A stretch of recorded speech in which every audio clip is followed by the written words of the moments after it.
Welcome back to the Colorado Springs Business Podcast. My name is Andrew Hasley, and I am the host of the show. I'm here with Dylan Newman, the founder and owner of Dart Wars. Yeah, how you doing? So before we get started, I'd like to read off the ads, and the only ad we have for today is the ad for the show, which is advertising this advertising space. So it's meta, kind of. It's a loop. Yes. And so we have advertising space. If you'd like your business to be, if you'd like me talking about your business right now at the beginning of an episode, or as many episodes as you'd like to purchase, you can. You can reach out to me via the social media or through email or just wherever you can find me. And we have pre-roll ads and post-roll ads. The pre-roll ads start at the beginning of the show, and the post-roll ads are at the end of the show. And the pre-roll ads obviously are more expensive than the post-roll ads because they're right at the beginning, right where everyone's all primed and everything. And we got month-long packages, 6-month-long packages, and year-long packages.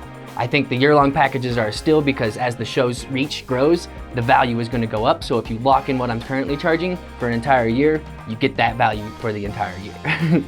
And then eventually we're going to switch to per episode based instead of these time-based things. But I just wanted to be able to add more value as much as I can because we're a startup podcast, and I want to be able to be able to add the value as much as I can at the beginning and always actually. But but yeah, so that's the ads for today, and roll the intro music. This is a show where we have real conversations with the business owners and entrepreneurs here in Colorado Springs, doing things in the community of Colorado Springs. All right, Dylan, how's it going? Good, man. How you doing? Good to be here. Yeah. I'm glad you're on the show. So you started Dart Wars, or did you start Dart Wars? Yeah. So interesting journey I've got. I'm a 20-year military guy, and then when I was at that point when I was going to be getting out, knew I was getting out, I was like, well. Dang, what am I going to do when I grow up, right? So I knew I didn't want to be gone from the family all the time. So, and I've always had the itch to, be the ruler of my own destiny, own my own business. Definitely. And, but that is tough. That's always tough trying to start a business. It's always tough trying to find bottom line, it's trying to find the capital, right? So I've always had the dream to own my own business. But, when I got out, luckily I had a job, but unfortunately, that job took me away from home too much, and my wife was like, "Hey, listen, man, you can't be gone all this time." And I didn't want to be gone all this time, anyways, because as a team guy in the military, I was gone 250 days a year. Oh, wow. For 7 years straight. So, that's a lot of time. You have kids? And I have 3 kids. We also foster. So, man, I could have 3 kids. I can have 8 kids. I mean, our house is a circus. Yeah. So. But yeah, so my wife's like, "Hey, look, let's try to find a big boy job, a stay at home, sit at a desk job," which I was like, "Man, I don't want to do, but you know what? I'll do that so that stay at home." No, I mean so where I'm not traveling. But you ended up spending more time away from home, probably. Like if you broke it down. Oh yeah. I mean, so I got my first job. I was a race director for Spartan Race, the largest obstacle course racing company in the world. That's awesome. 10 out of 10 job. Yeah, Loved it. I was leading 80, 90 people, doing multi-million-dollar races. But again, I was gone. And so then I got a desk job up in Denver where I was a managing program manager. Great job. Just, again, it was a desk job. So I was like, okay, I don't know if this is really going to fit what I want to do. But when I started that job, it was interesting because my son got invited to go to Dart Wars, the former Dart Wars, yes. prior to me owning it. Loved it. He loved it. I loved it. There was every time I went in there, I kept thinking to myself, okay, if I was going to open one of these myself, how would I change things? Lucky I was doing that because 3 months into us finding the Dart Wars that used to be, it just shut down. Literally, my daughter and I walked up to the door. Note taped on the door saying permanently closed. I'm like, you gotta be kidding me. That's always a sad thing to see. Yeah, no kidding. And then the short version is in the process of trying to get some money back because literally 2 days prior to the door shutting, I bought $180 worth of passes for me and my kids. And I'm like, you had to have known you were going to shut down 2 days prior to. Yeah, that's kind of messed up. Yeah. So I felt like they kind of just took my money. Yeah. But in that process of trying to get that money back, I ended up spending a lot more money, and I bought the place. And Oh wow! How did that happen? yeah, that's what my wife asks all the time. She's like, "Look, you don't know anything about business, but my background in special operations, just adaptability." Consistency over time equals results. Yeah, So if you you can figure it out. Yep, you can figure it out. You don't have to be the expert in it. Just surround yourself with good people and let them figure stuff out too. Yeah. So, like I said, in that short process of trying to get $180 back, I ended up refinancing my house, self-funded, and bought the place. Bought it on an IOU, a promissory note, and I opened it up within 3 weeks of them shutting down. I rebranded to Dart Wars. It used to be Dart Wars with a Z. Okay. DARTWARZ. I rebranded to Dart Wars with an S, to kind of keep it seamless. And yeah, I mean, man, we changed a lot of things of how we operate within the store. Really, it's our customer interaction. Customer experience is big. Yep, and that's, I mean, I read a lot of books about, like Disney and those giants that focus on that, on customer interaction, customer experience. That's what Amazon did. Amazon didn't care about its stockholders. Amazon was like, it ultimately boils down to what the customer experience is about. And now look at them. I mean, that's the wave of business interaction of the future is customer interaction, customer experience. Because now there's so many things. UX, UI, I think they call it. Yeah, yep. Yeah, because, right now you can take anything, any widget, any experience, and there's going to be 100 of those type of things because it's instant gratification for these days. I mean, with the power of our phones, internet, the connectivity of everything. I mean, you can do pretty much anything. So it's that experience that's going to draw people to your business, right? So that's the thing I focused on. And being a team guy my whole career in the military, that's what I feel like I've got experience doing, not necessarily the business side, but the team interaction, how we interact with people. Yeah, you're a leader. Sure. Yeah, I mean, that's, It sounds I've led people for the past 20 years, and, I wanted to roll that over into what I'm doing now. So again, it's empowering my team to be able to be those people that are that customer experience kind of folks. We've changed some things, and man, we really took off. I mean, it was great. I was pre-pandemic. Yeah. I was literally about to sign a new lease to open a second store up in Denver. Now, thank goodness I didn't, because the world has changed. Obviously, your business literally was one of those ones that could not operate those first 2 months. Yep, exactly. I was shut down for 14 weeks. Oh wow. I had to be closed for 14 weeks. So you just recently opened back up about a month? About 5-6 weeks ago. That's I knew when we reopened, it wouldn't be the same. Nope. We had to change a lot of things. We have a lot of restrictions on us, obviously, to keep people safe. But unfortunately, with the national narrative of, again, not in any kind of politics or anything like that, but the national narrative every day, what everybody's hearing is, wow, we're going to die. We're going to die. This is we're still going to die, without looking at what your local situation is, right? Obviously, not obviously, but in El Paso County, specifically Colorado Springs, our numbers are great. And that's a great thing. Everybody's doing the right thing. And again, no politics to it. Doesn't matter what you believe on mask, not mask, shut down, not shut down. Like whatever is done is great for where we're at now as far as numbers. Business-wise, it's awful, right? There's a lot of businesses that are just getting crushed by this. We're no different. How have you pivoted? Yeah, that's what's funny. All these buzzwords out there today. Pivoting. How are you gonna react to this? Well, we had to shut down. There was no pivoting. People need to come in. People have to come in to make your business happen. I couldn't do anything online. I do have an online segment where I sell blasters modified, but again, if there's nowhere to go with them, people aren't buying them. So it's tough to pivot. Yeah. But now it's just a matter of really that pivoting is showing people that it's safe to come in. Like, hey, we're a clean facility. We're doing things to social distance. Really just getting the word out that, hey, we are open. We are safe. It is fun. You got to get your kids out. You got to get out and have some fun. It's really just spreading the word. What's the, I think I've seen something about like a homeschool thing that you're doing. Yeah.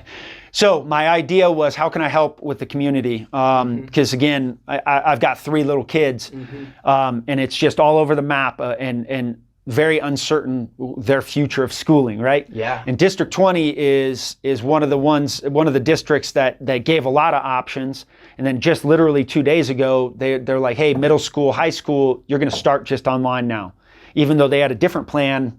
Well, prior to 2 days ago. So again, things are pivoting, changing, and again, I don't blame anybody, and it's an evolving thing, but it's the uncertainty for parents that is hard, right? And I know this as when my wife and I were dual military, she was active duty as well. I mean, we had to survive off of childcare basically. So I feel for the parents that are dual working parents, the single mom or dad, that now when their schools are going totally online, what do they do with their kids? Where there's, daycare and Under care, 12, yeah. care, school age children care is incredibly expensive. So what you just brought up was, I thought, well, let me test the waters and see what, if I can do a not necessarily camp, but not a daycare, but a study hall where, people can come, utilize my internet, the facility, and really just have a safe place for their kids. Well, just like anything with the internet, I had the folks that were like, hey, you're not a licensed daycare, man, we'll report you, this is illegal. So I'm like, okay, look, I'm not trying to do that. It's becoming more of a headache. Yeah, and so I'm like, okay, well, what does it take? Am I good if I call this a camp or a study hall? Basically, the state, the county basically told me, look, doesn't matter what you call it. You can call it purple elephant for all I care. You're still basically a daycare, school-age care program. So you got to get licensed. And the process for that, because of so many people wanting to do something like this, the lady's basically like, look, it's 3 to 6 months. And it would just be changing your entire business too. Yeah, and I don't mind that pivot. I don't mind filling that need. I want to fill that need. Yeah. But timeline-wise, now I'm at the mercy of the bureaucracy of the state and the county, which basically eliminates it. Because for the next 3 to 6 months, while I try to get certified, licensed, what do people do, right? So now I've seen a bunch of other big places, kind of family rec kind of places that have just pushed out the exact same model, literally that I pushed out, and it's interesting. And I called yesterday and I was like, hey, are you guys licensed? And they're like, well, we're a camp, we don't have to be licensed. And I'm like, oh boy. So I guess word of caution is there's a lot of places that are going to be popping up that are trying to fill the need, which that's capitalism right there. But according to the state and county, they're not doing it legally. So that's the risk you run with trying to find that. But people are desperate. They're going to be putting their kids. And as entrepreneurs, entrepreneurs kind of like taking risk like that. Yep. That's part of the game. That's part of the deal is, do you want to fight the bureaucracy and fill a need, a void where you can make money and you can help the community? Yeah, absolutely. So I'm trying to find a way to do this with maybe in parallel trying to get the license, but at the same time fill in that void. Now, the process I'm looking at right now is co-ops, like micro schools, so where parents kind of stay with their kids. So they'll be in pods. There'll be some moms and dads staying with the kids. Can you partner with companies that have licenses? You have to be in their facilities. Oh, okay. So I looked at that too, and then okay, how do you, another way, kind of going back to what you asked me, how are you pivoting? Well, I got a church that they needed it because this one church wanted to, or they do their church at schools. Well, now schools are saying, hey, nothing outside of school is happening here. So they lost their church. So now I'm allowing a church to do church on Sunday mornings. So they're doing that. I've got a windshield business guy that wanted to use my parking lot in the back of my building. there you go. I got him back there. So it's helping him. It's helping me. That's awesome. Same with the church. So I'm finding ways to bring in revenue. But again, my main source, my business is we're operating at about 20% of where we should be. Yeah. Were you already selling like t-shirts and merch? Yeah. I got stuff. But again, people need to come in. They see it. Yeah, mine was a small pivot. Was like one of the small pivots I did with my company, which is a video production company. It's actually this shirt right here. I was like, oh crap, like $2,000 worth of deals evaporated overnight when they shut down. and then I was like, it sparked something in me, like honestly, and I think that's why my business is doing better than ever. And thankfully my business, it wasn't as affected by COVID, which is a video production. And I was like, okay, I'm gonna make a merch drop. And I put for like a whole entire week or two, like I had like a campaign, like I was like pushing it. I sold $1,000 in merch, but like the way I did it was like, I only got like 30% of that, which is $300. And it was like too much work for that. But at least it gets your brand out there and your name out there. That's the good thing about shirts is it's advertisement and yeah, you look at it. I would look at that as you made $300 to advertise basically. Yeah, exactly. Versus spending thousands to advertise. So but it's that cost benefit analysis is your time. Now you get also because if that's kicking your butt time wise. Is it worth $300? Now again, there's a lot of intangibles, all that advertising. How many people are going to see that and go, oh hey, what's that? And you know what I'm saying? So it's again, it's a crazy world today. I mean, there's all these MBA smart folks out there that now are like, wow, you can't. How do you teach business operations to something that is just unprecedented, right?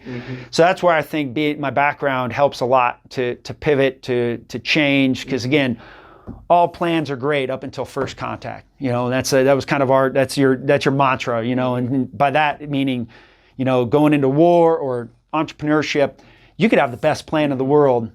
As soon as you start implementing it and all the bad forces out there are working against you, you got to be able to change. It's like I said, like everyone who focuses on a 5-year plan, who had their 5-year plan, did they think about COVID? It's all in the toilet right now. Yeah, exactly. I tell you that much. Yeah, because my 5-year plan, again, because of the success in the beginning of the first year, turned into like a 12-month plan, literally. Because I mean, at 5 years, I was going to think about opening you pushed another. 5 years into literally, into 12 I months? went down. I mean, I was about to sign a contract to get into Denver, open up my second store. The other part is licensing, franchising. Again, I was not even going to start looking at that until 5 years, 3 to 5 years, we'll just say.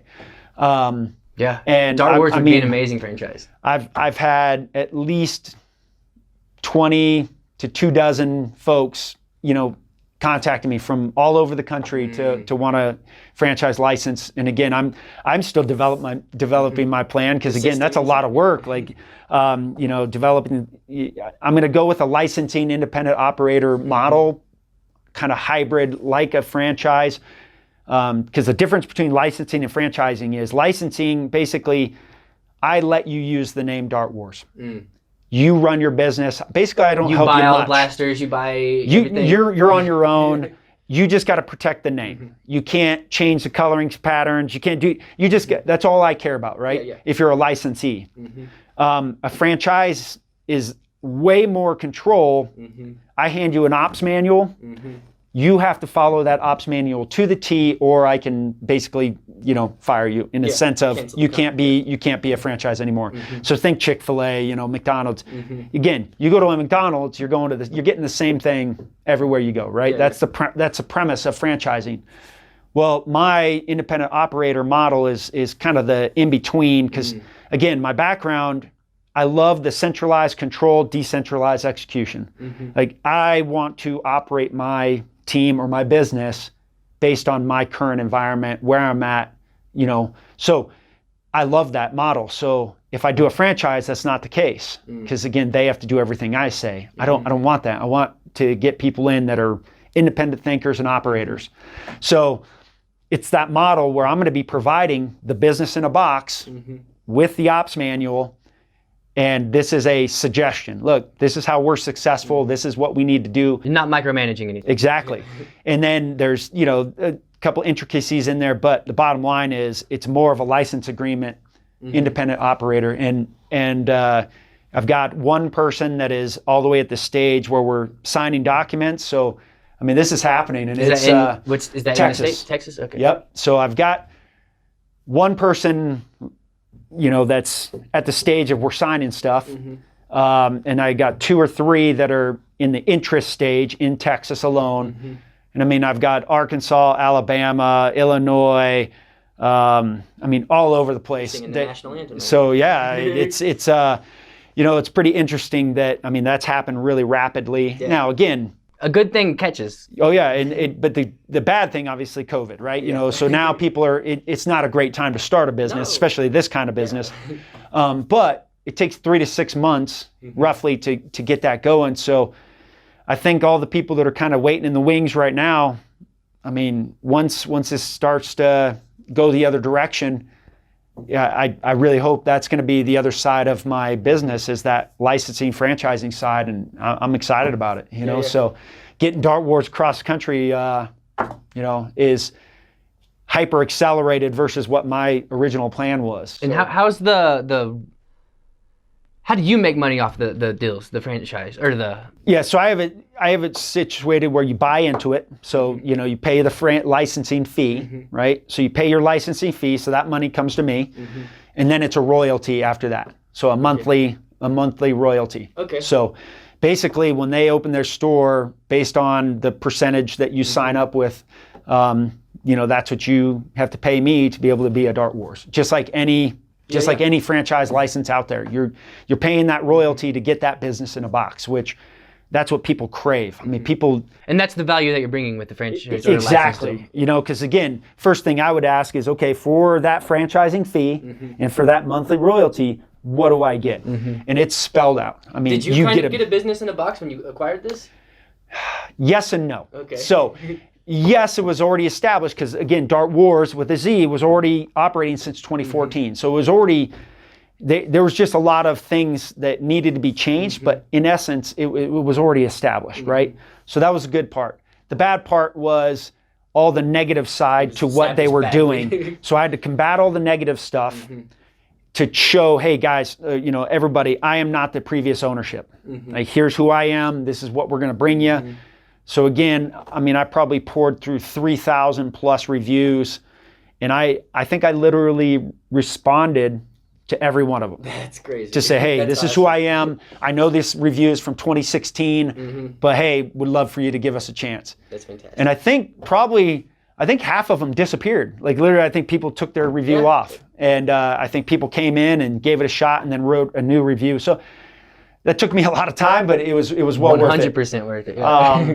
So yeah, again, that's the other thing combating. I can't stand Google reviews, and the reason being is just anybody can literally just go in there, give you a 1-star review with no justification, and just walk away from it. And there's nothing you can do about it as a business owner. Oh wow. So you can't even dispute it? I know on Facebook you can dispute them. You can, but again, with Facebook, with Google, with Yelp, basically people, unless it's like hate speech and, just really outrageous category of stuff, they look at it as, well, people have the right to do that. For sure. Even though you're like, there's no vetting process. Now, Yelp is a little different. You literally have to write 3 sentences before you can post your review. So at least somebody has to put effort into that one. So if they don't like you, at least they have to put some effort into it, right? For sure. Or if they like you, they still have to put effort into it. And then I guess that's where the good part about that, I guess, is you can do like things like you did, like reply to every single one. Yep.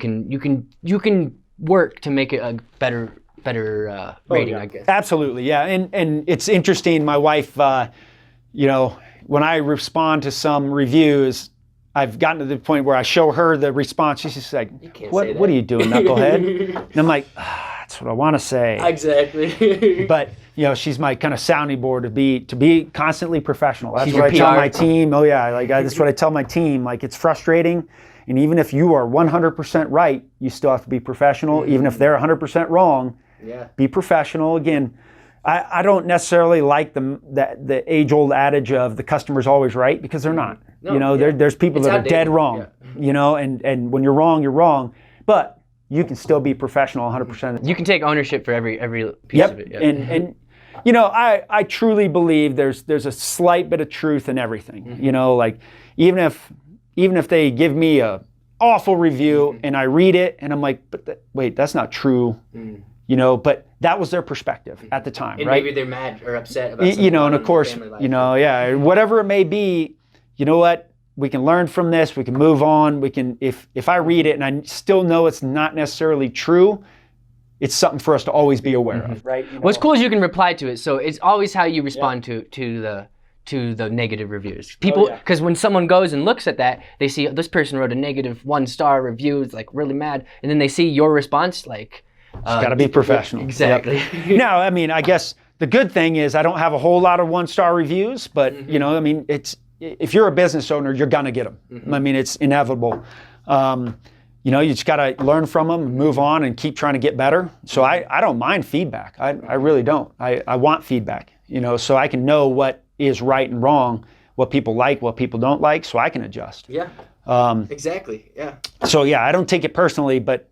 There's sometimes I do take it personally, and I just got to step back and be like, it's okay. hard not to sometimes. Because when you work hard at something and somebody goes, hey, you suck, you're like, whoa, wait a minute, why do I suck? But some people will, they'll try to not make them, but get them to really take back their review, either by giving them a refund or all that extra stuff. Yeah, that's true. But the great thing about my industry, so like the family entertainment industry, I get worked up over the reviews. I respond to all of them, because again, I care. I want to get better. And you have hundreds of people coming in. Oh yeah, I mean, prior to shutdown, I mean, it was great. We were reaching max capacity every weekend. I mean, we were doing 60 plus parties a month. Oh wow. So, I mean, we had probably 2,500 to 3,000 people per month coming in. Why do you think that is, or what made that happen? I truly think one, my team is awesome. Those kids, I call them kids, they're young adults. Those young adults are awesome. And I think the biggest reason is from the previous ownership to me, I've empowered them to make decisions, have ownership in it. So, and again, switching the mentality of, like they're just a customer to, hey, they're our guest. It's their experience. That's what we're here to improve, is their experience. So everything from checking in to the briefing, safety briefing, to actually playing, I mean, I radically redesigned how we did all that. And so I think just from people's experience prior to the way we do things now to, what it used to be. Brand and word of mouth is big. And that's my whole business. I mean, I don't have commercials. I don't pay for advertising very much, very little that I've actually paid for advertising. It's social media presence and word of mouth. And I mean, it just keeps growing. And I mean, parties wise, I radically changed how we do parties. I mean, I have a dedicated party team. Nice. And I mean, from what we used to be to, I mean, doing that simple change and dedicating that party team, and I mean, doing everything for the mom and dad, cutting the cake, leading happy birthday. Nice. I mean, our reviews went from like 100 1-star reviews, again, previous ownership of parties, to, I mean, just awesome reviews, and it just kept going. And the fun thing, the good thing is one of my employees, one of the team members, their boyfriend, girlfriend, there was 2 of them, worked at other like family entertainment places, and they literally had, both of them at different places, had like their team meeting saying, hey, this Dart Wars place is actually starting to take away from our parties.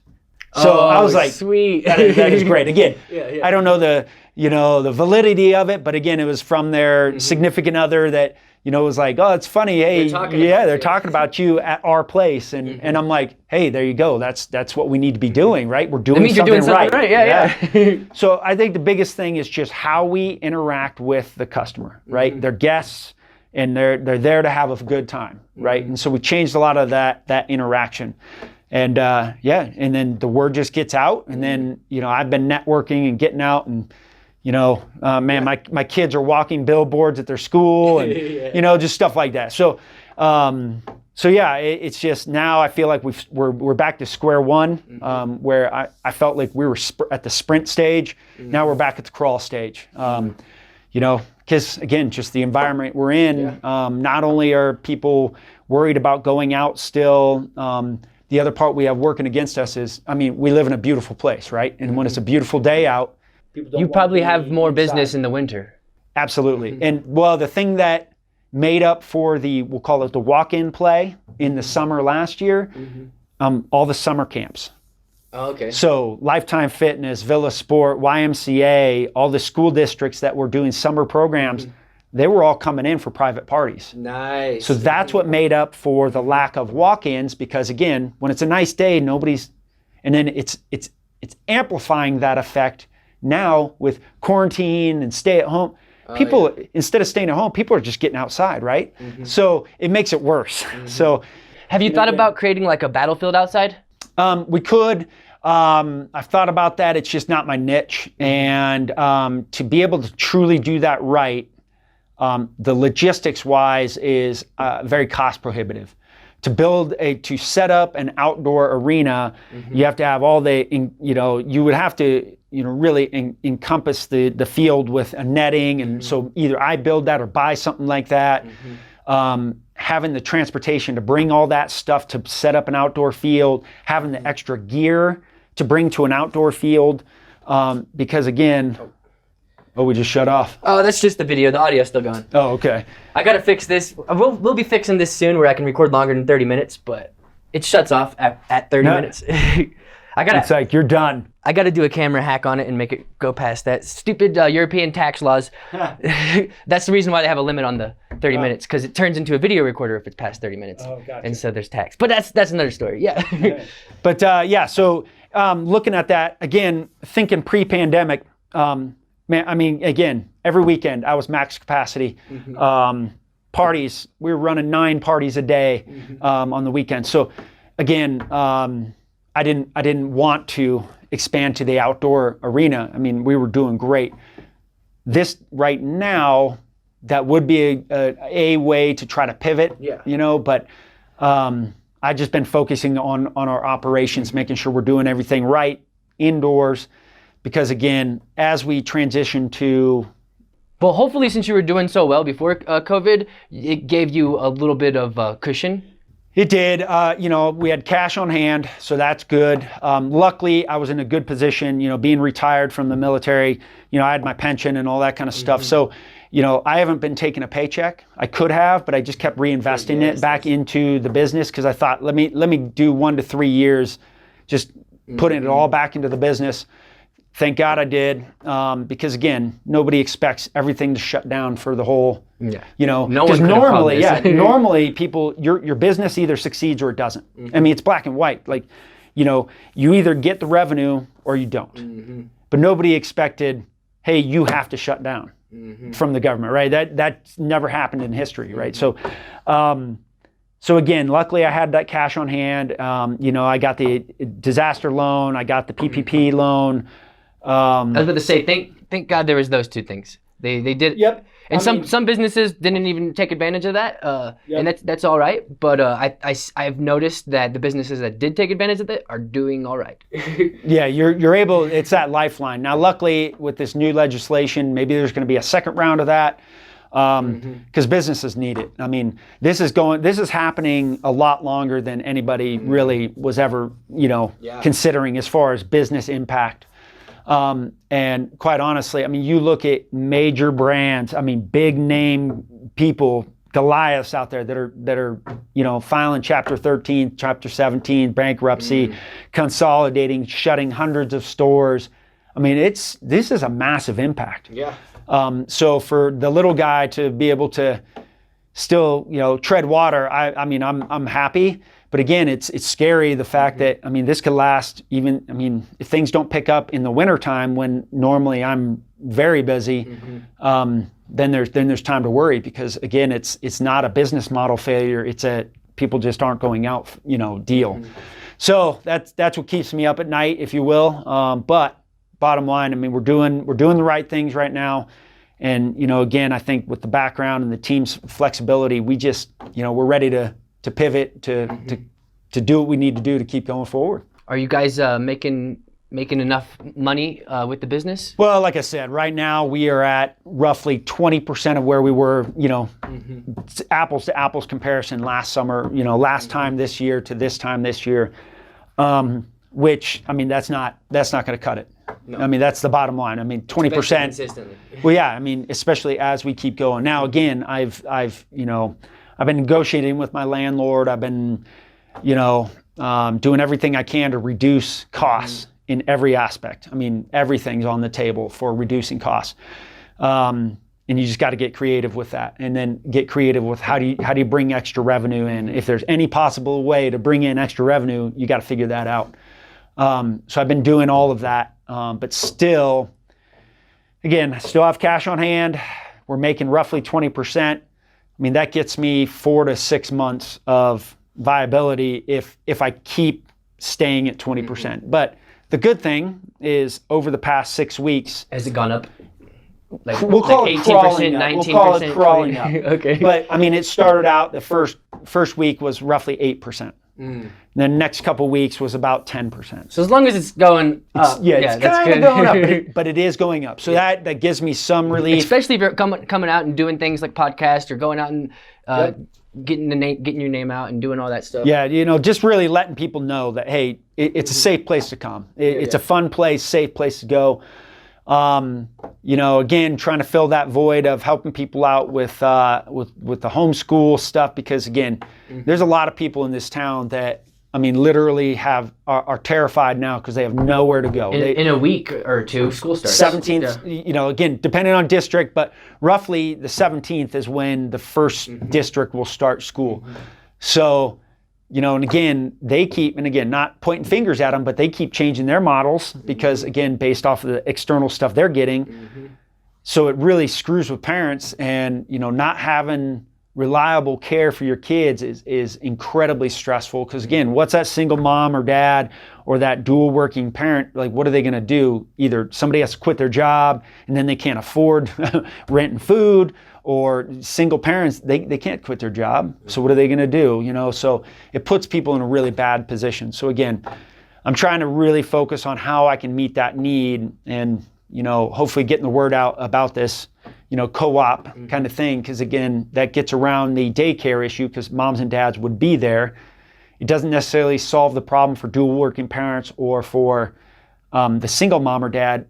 It kind of can, because if a pod comes in or a co-op comes in, maybe I can ask if 1 or 2 kids can join their co-op, and that alleviates that problem for those. I'm trying to think outside the box with that and make it work. So I'm thinking long term, like after COVID, 15 years. Yeah. I'm thinking Disneyland style. How big do you want to go with this? I would love to be, what I would love to do, that kind of long term would be, I mean, I sell that store, that's just a franchise, and then I focus solely on the franchise piece, the licensing. So then that's my new business, is just literally taking care of all the licensees. Yeah. So that's kind of my big plan. I mean, I've had wild ideas of trying to get out in Vegas, into the MGM kind of thing, or get on cruise ships. I mean, there's all kinds of stuff. Get into the Great Wolf Lodge, because again, they have a lot of space. So those are the kind of niche things, because you got your trapped audience, especially like cruise ship, Great Wolf Lodge. People go there and want to stay there. Yeah. And offering people another thing to do to keep them in your facility, like Great Wolf Lodge in particular. Because again, right next to the Great Wolf Lodge, you got all those restaurants, you got the movie theater, you got and how many Great Wolf lodges are there? I know there's one in Kansas City. There's like 6 or 8, something like that. But in particular with this one right here, again, you got all that stuff right around it. I mean, the key for them is to keep people in their building so that they buy food, drinks, and already experience what they paid for by staying there, going to play. Well, if you added a Dart Wars, or again, you're just adding to that amenities that you can say, hey, you can play Dart Wars too. So I just had a crazy idea. You could, I don't know if you'd want to, but just an idea, develop a Dart Wars app, like a video game.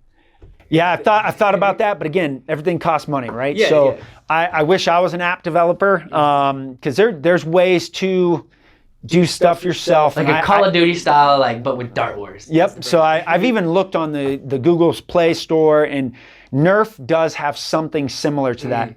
And man, they've got like 20 million downloads on that thing. So doing something similar to that, imitation's best, is the best form of flattery, right? Yeah. I've thought about that. Nice. So it's kind of twofold. It's a game, and you'd be able to make reservations, buy and blasters, all that, yeah. Or maybe you can purchase stuff, win stuff in the game that gives you things. Yeah, in the so I've store. thought about that stuff, but again, that would have to be a developer that had to do that for me, and that's expensive. And that's time. That'll be a process if you do that. Yeah, and I mean, it's a great idea, and I think it's awesome, and it's great exposure, because then even people outside of, Colorado gets that and just plays it, and then it just gets that brand awareness out there. Definitely, yeah. But again, that's well beyond I buy a couple $100 deal platform where I can try to develop my own app. That's well beyond that. So I've looked into it, and the initial couple people kind of on that Fiverr, deal where the, independent people will do it for you. It was still really expensive. Yeah. So I'm like, you know what, I'll go ahead and hold off on that. I don't understand why it costs so much to develop software, because I feel like it's hard and tedious, I guess, but I don't know. I have no idea why. It seems like I also didn't used to understand why movies cost like $20 million to make. But when you break everything down, it makes sense. So. Oh yeah. And funny thing is, when we were stationed in England, my wife and I actually got to be extras in a movie. Nice. And I can see where it costs, hundreds of millions of dollars, because even us as just background nothing. I mean, we made like $1,000 or $2,000 a piece for like a day or two of doing virtually nothing, and I'm like, this is where all that cost goes. And then just the for main everything. actor is like $1 million. Yeah, I mean, then you're getting into the real stuff of actually the people who work there, the actors, all that kind of stuff, all the permits. I mean, it's mind blowing. Yeah, but, it's crazy. But yeah, so it probably makes sense, but I don't get the software development. Yeah. You got to have a particular skill. Yeah. I guess you get to charge for something that set of skills. Yeah.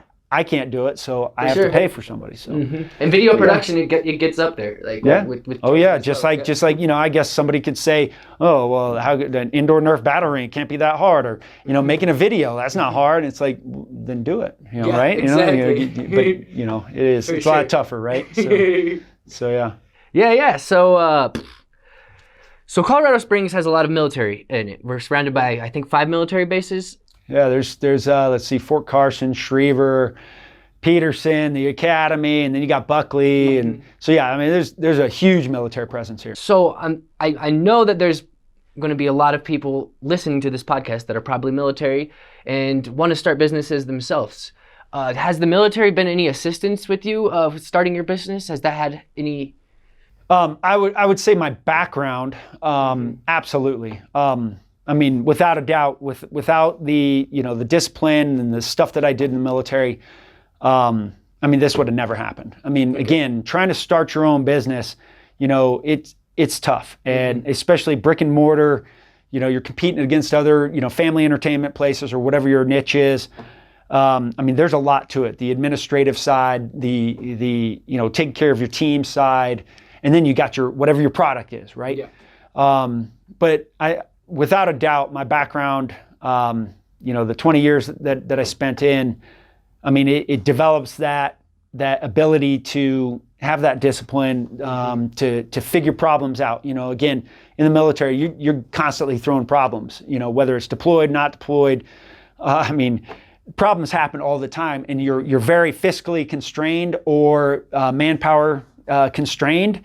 And that right there recipe makes for a great entrepreneur coming out of the military, because again, you are used to working with the constraints, whether it's regulations, whether it's money, whether it's people, Pushing get yourself. it done. Yeah, and then having that discipline that, hey, like I'm going to spend the next 12 hours working on one thing that's going to get this done, and then you get it done, you're like, seriously, I just spent 12 hours doing this one thing that I feel like it's nothing, but you have to do it, right? You know, your discipline and your checklist and your, you know, how you operate.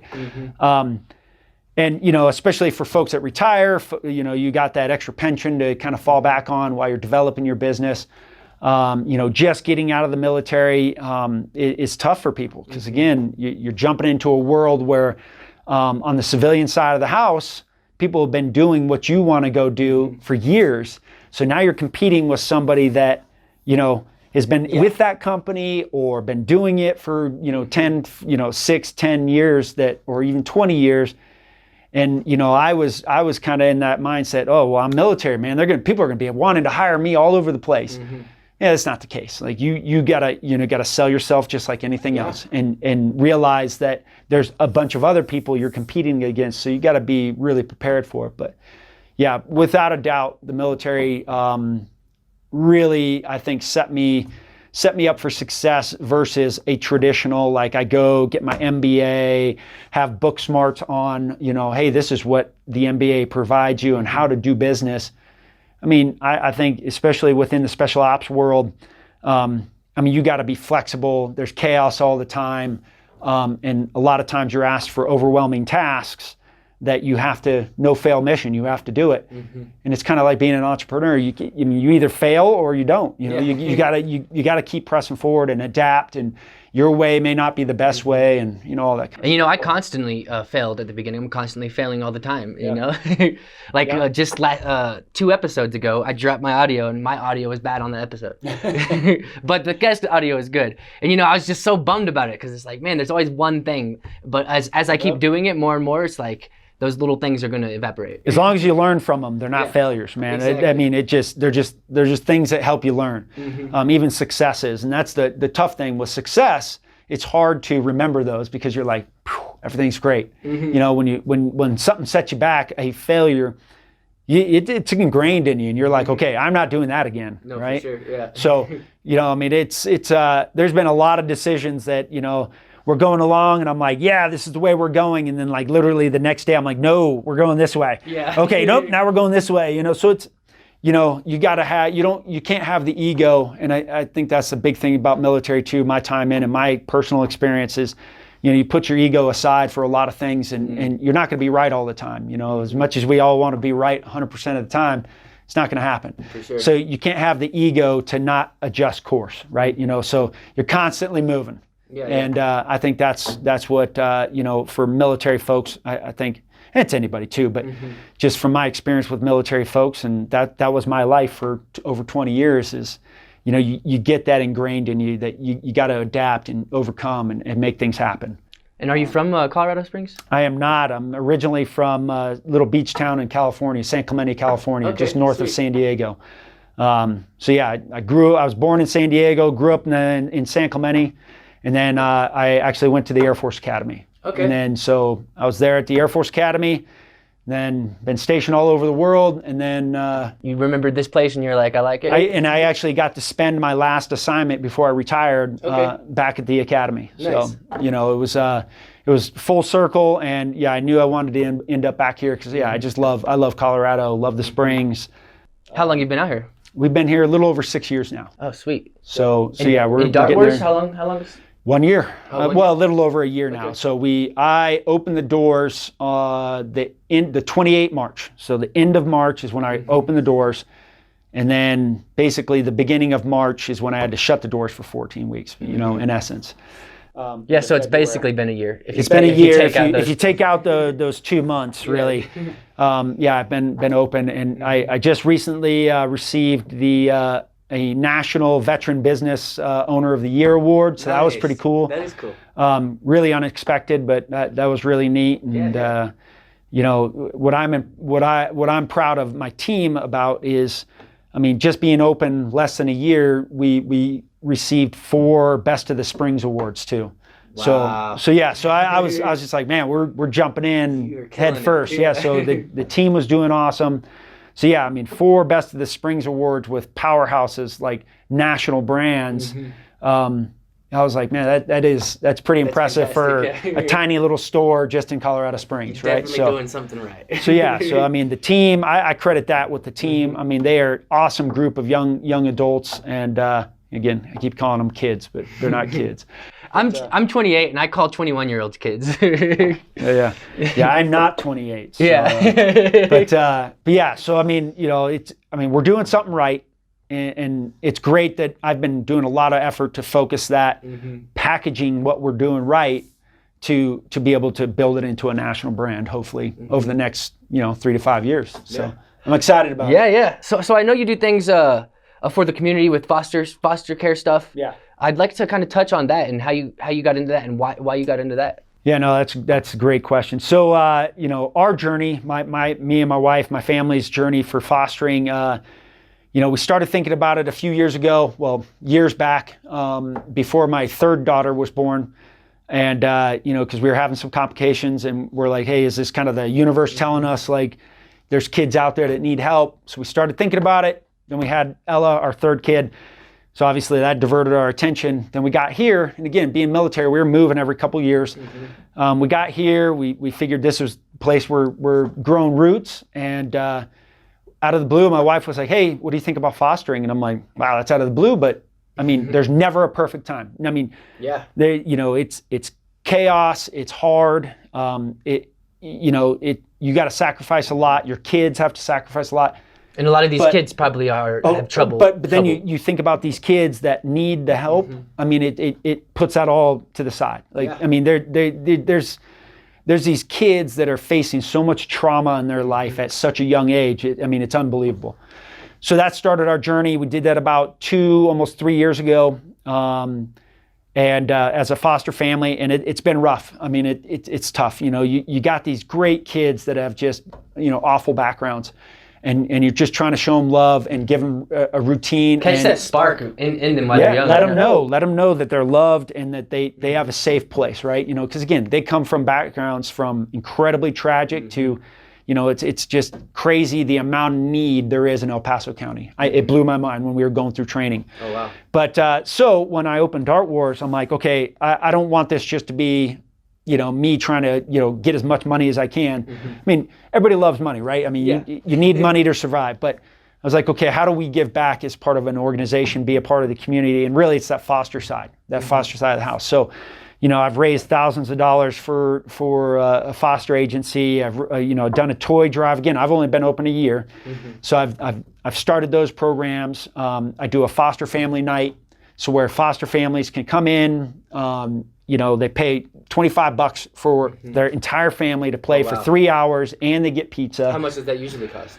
Oh wow! If you went the smart way and you bought a family pass, the family pass is $60 by itself. Nice. Okay. And that covers 2 hours, but this is 3 hours, your entire family, and everybody gets pizza.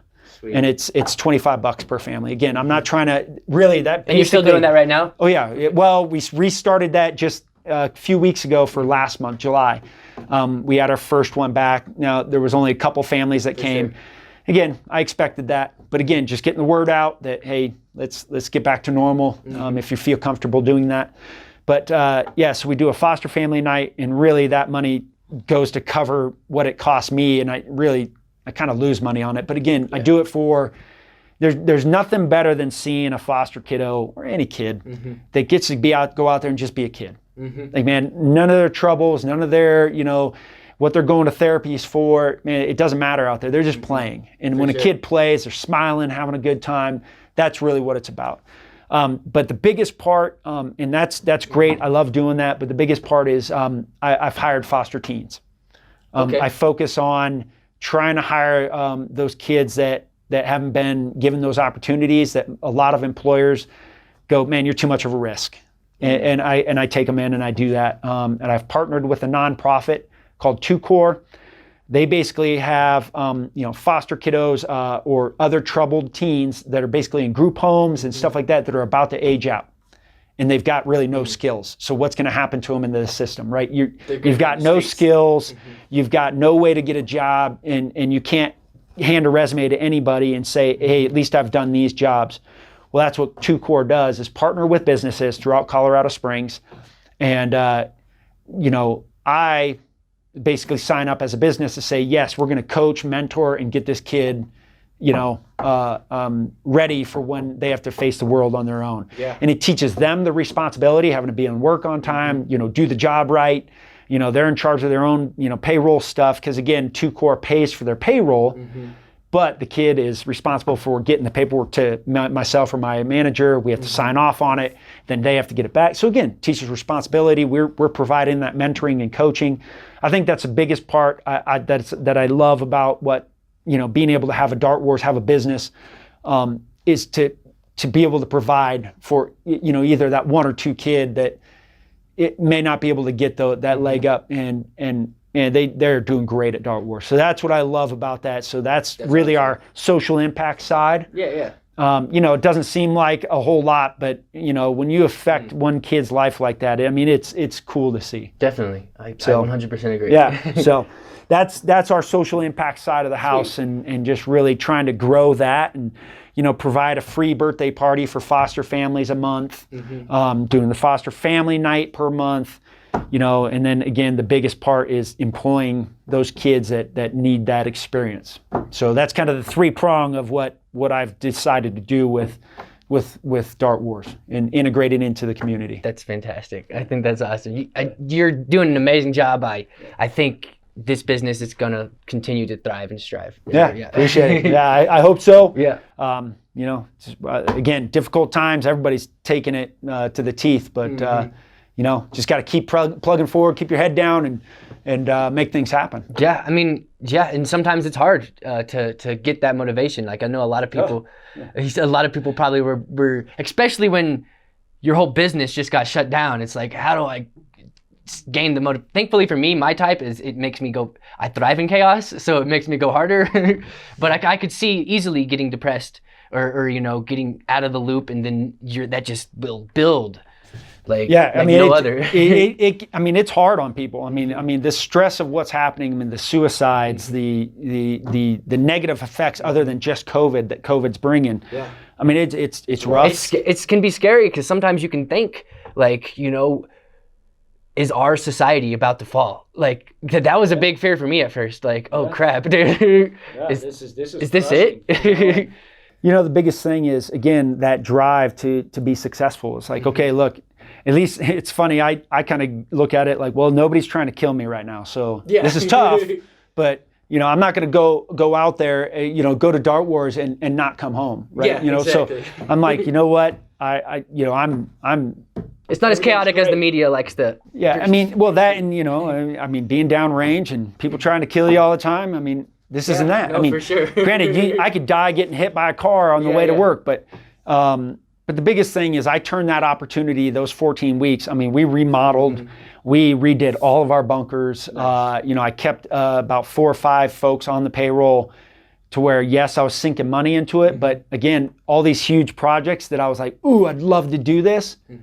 Here was my opportunity, and I'm like, well, if I don't utilize this opportunity, I'll regret it. Yeah. And again, I was thinking, long term, should I sink the money into it? What if we go under? And I'm like, no, you can't think like that. Because again, your mentality drives how you're going to act. If you think you're going to fail, you're going to fail. Yeah, no, 100%. If you're like, yeah, this isn't going to work, but let's give it a shot, you already failed. And I'm the type of person that says this is going to work, even though it's only like a 20% chance that it's going to work. Well, you got to, and again, I guess I keep going back to my background and going through the selection process and the 2 years of training. Anybody that had a slight doubt, you're done. You're never going to make it. And it's same with the business world. Like if you even have the slightest doubt, you're done. Because something's going to get thrown at you, and you're just going to be like, yeah, can't do it. For sure. So. Well, is there anything you'd like to talk about or let the people know that are watching this? I just want to, thank you for having me come on here. Because like you said, getting the word out. I just want to get the word out that, hey, we are open. We are, we're out there. Dartwars.biz is our website. Has all our hours, pricing, all that kind of stuff. And where are you located?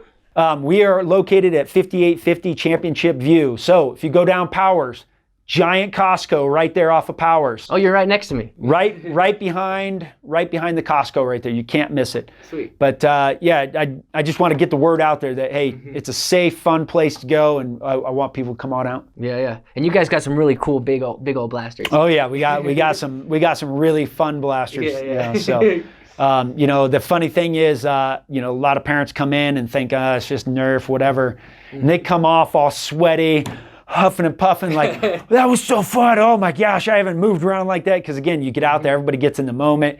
Kids are running around. The bunkers are primarily built for the kids. So, as an adult, you have to kind of bob and weave a little more. But, they're like, man, this was more fun. I love hearing, wow, this was a lot more fun than I thought it was going to be. So, yeah, that's the thing is, I want people to get out there, have some fun, and yeah. All right. Well, I guess that wraps up this episode of the Colorado Springs Business Podcast. This has been Andrew Hasley and Dylan Newman with Dart Wars. All right. And we'll see you in the next episode. Take care.